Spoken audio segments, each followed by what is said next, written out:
বরিশালে প্রথমবারের মতো যাত্রা করল ইরানি বোরকা বাজার। রোববার ৩ আগস্ট নগরীর পুলিশ লাইন রোডে খায়রুন্নেসা ভবনের নিচতলায় এই আউটলেটের পথ চলা শুরু হলো। এই শোরুমটির উদ্বোধন উপলক্ষে প্রধান অতিথি হিসেবে উপস্থিত ছিলেন ইরানি বোরকা বাজারের এরিয়া ম্যানেজার সাইফুল ইসলাম। এছাড়া বিশেষ অতিথি হিসেবে উপস্থিত ছিলেন ইরানি বোরকা বাজারের জেনারেল ম্যানেজার মোশাররফ হোসেন। আউটলেটের পথ চলা উপলক্ষে ব্যাপক সংখ্যক ক্রেতা দর্শনার্থীর সমাগম ঘটে।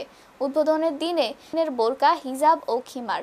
বোরকা বাজারে রয়েছে এক্সক্লুসিভ কালেকশন, খিমার, ওড়না, ওয়ান পিস ও টু পিসের ব্যাপক সমাহার।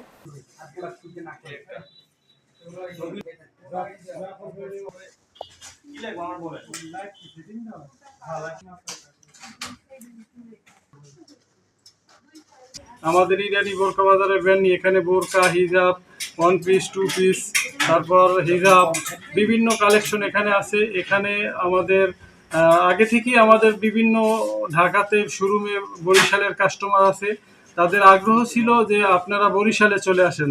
তাই আমরা বরিশালে নতুন করে বরিশাল পুলিশ লাইনে আমরা আমাদের ইরানি বোরকা বাজারের ব্রাঞ্চ নিয়ে আসছি। আপনারা সবাই এখানে আসবেন এবং আপনারা সবাই আমন্ত্রিত। নতুন কালেকশন দেখে খুব ভালো লাগলো। অন্য দোকানে গিয়েছিলাম, পরে দেখলাম যে নতুন আসলো বা অনেক কালেকশন, তো কিছু চয়েস হলো। দুইটা বোরখা নিলাম, কিছু হিজাব নিলাম। আশা করি বরিশালের ভিতরে ভালোই কালেকশন এখানে পাওয়া যাবে। ঠিক আছে।